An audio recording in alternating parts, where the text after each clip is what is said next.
costs a lot of money, or you go to Craigslist or eBay to find it. And then what happens if you stick it in and if it's not the original manufacturer part?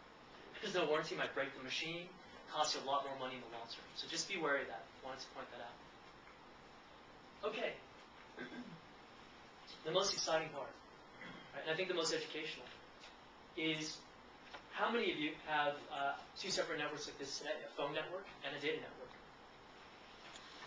Okay. The one thing we're seeing is that when your phone network goes down, you call one person. And who is that typically? AT&T or the phone guys, right? Yep, absolutely. And if your data network goes down, who do you call?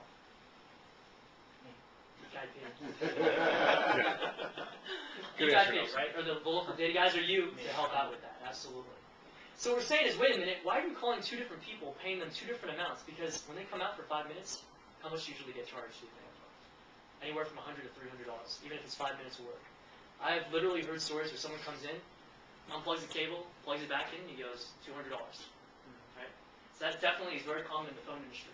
Now what we're saying is, if we combine both into one network for both voice and data, if you have an issue now with either your phone system or your data, who do you call?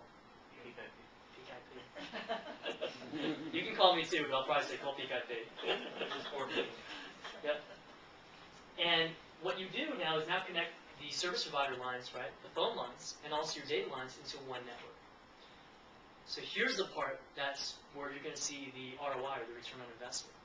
So these service providers, the phone guys, typically they'll provide you with dial tone, right? They'll give you the number of lines you need. What do you think they compete on every year? Typically. I'm kind of generalizing, but you know, something as commoditized as lines, what do you think the typical competition factor is? Price. Price, exactly, price. And even more so, especially with the new technologies. So what's happening now is, you know, a lot of times you have a much, much lower price on the phone lines by going to new technology like SIP, Session Initiation Protocol. That's the one acronym I'll use for today, that's it. But what that does for you is it combines both voice and data over your line, and a lot of times it can save you on your monthly telecom and internet bills. So I've helped clients that have saved anywhere from a couple $100 if they're a smaller office to just a little bit larger sometimes, like for example 50 users, and the savings for them have sometimes been over a couple $1,000. And there's one I'm working with up in the North Bay area that has that specific scenario. Why? Because how many of you check your phone bills and see if they're giving you a fair price every year? You do. You do your due diligence, which is good. You do? Yep. So that's the one thing I want to make you guys aware of is if you have not done that, this is where PKIP and Cisco can help. And the call to action is this, which is if you feel like you can do some savings, engage PKIP. Ask them to do a telecom data analysis of your bills. They can look at your monthly bill and tell you if they can cut costs for you. And that's where you'll see the ROI, by bringing in new phone lines with a new system to basically take on that new technology. And there's times where I've seen even people having basically the phone cost savings pay for the system itself.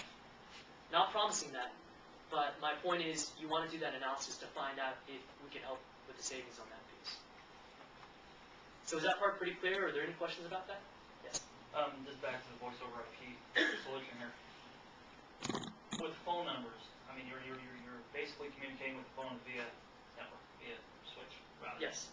Now, each phone is designated an ID, so that ID basically becomes the phone number of that phone. Right, so an extension number. So